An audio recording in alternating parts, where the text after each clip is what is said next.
ఏదైతే నేను చెప్పానో మా ఆడబిడ్డలు బస్సుల్లో ఉచిత ప్రయాణ సౌకర్యం కూడా తొందరలోనే ఇస్తా. దీనికి కూడా ఆలోచిస్తున్నాను. అవసరమైతే ఆగస్టు 15న స్వాతంత్ర దినోత్సవాన తప్పకుండా మా ఆడబిడ్డలు అప్పటి నుంచి ఉచిత ప్రయాణ సౌకర్యం ఏర్పాటు చేసే బాధ్యత ఈ ప్రభుత్వానిది. ఏదైతే నేను చెప్పానో మా ఆడబిడ్డలు బస్సుల్లో ఉచిత ప్రయాణ సౌకర్యం కూడా తొందరలోనే ఇస్తా. దీనికి కూడా ఆలోచిస్తున్నాను. అవసరం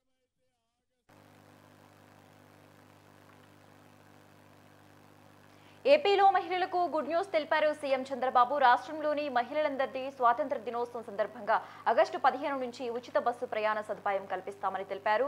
కర్నూలులో ఏర్పాటు చేసిన స్వర్ణాంధ్ర స్వచ్ఛాంధ్ర కార్యక్రమంలో పాల్గొన్న సీఎం ఇల్లు పరిసరాలను శుభ్రంగా ఉంచుతామని ప్రజలతో ప్రమాణం చేయించారు.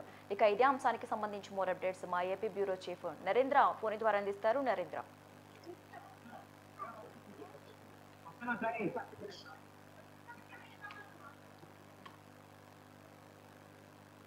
నరేంద్ర,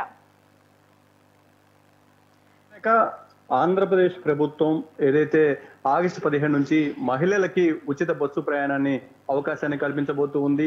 గతంలో ఏదైతే తెలుగుదేశం పార్టీ ప్రతిపక్షంలో ఉన్నటువంటి సమయంలో కూటమి ప్రభుత్వం అధికారంలోకి వస్తే తప్పనిసరిగా మేము హామీలను అమలు చేస్తామంటూ కూడా కొన్ని హామీలని ఆ రోజు కూటమి పార్టీలకు సంబంధించినటువంటి ముఖ్య నాయకులు ఇచ్చారు. వాటిలో ముఖ్యమైనది మహిళలకి ఉచిత బస్సు ప్రయాణం.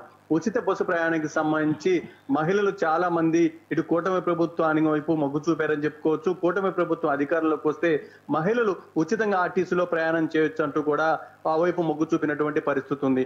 తెలంగాణలో కూడా ఆ రోజు ఏదైతే రేవంత్ రెడ్డి దీనికి సంబంధించినటువంటి మహిళలకు ఉచిత బస్సు ప్రయాణం అవకాశం కల్పిస్తామని చెప్పినటువంటి సమయంలో కాంగ్రెస్ పార్టీకి ఏ విధంగా అయితే మద్దతు తెలిపారో అదే తరహాలో ఇక్కడ కూడా ఆంధ్రప్రదేశ్ లో కూడా అది చాలా వరకు కూటమి పార్టీలకి కలిసి వచ్చిందని చెప్పుకోవచ్చు. కూటమి పార్టీల వైపు మహిళలు మొగ్గు చూపడంలో ఇది కూడా ఒక ముఖ్యమైనటువంటి విషయం అనే చెప్పుకోవాలి.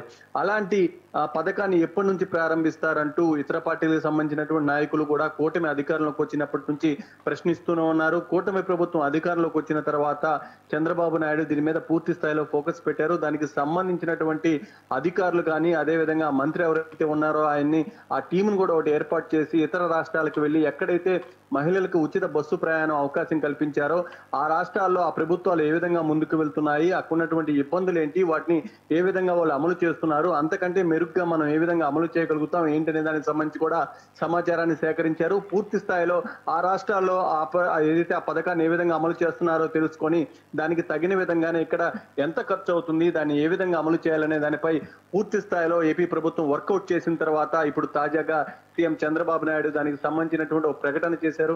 ఆగస్టు 15 నుంచి మహిళలు ఆంధ్రప్రదేశ్ లో ఆర్టీసీలో ఉచితంగా ప్రయాణం చేసే విధంగా అవకాశం కల్పించబోతున్నామంటూ కూడా చంద్రబాబు నాయుడు ఈ రోజు ప్రకటించారు. Sasirekha. Okay, right. Thank you Narendra.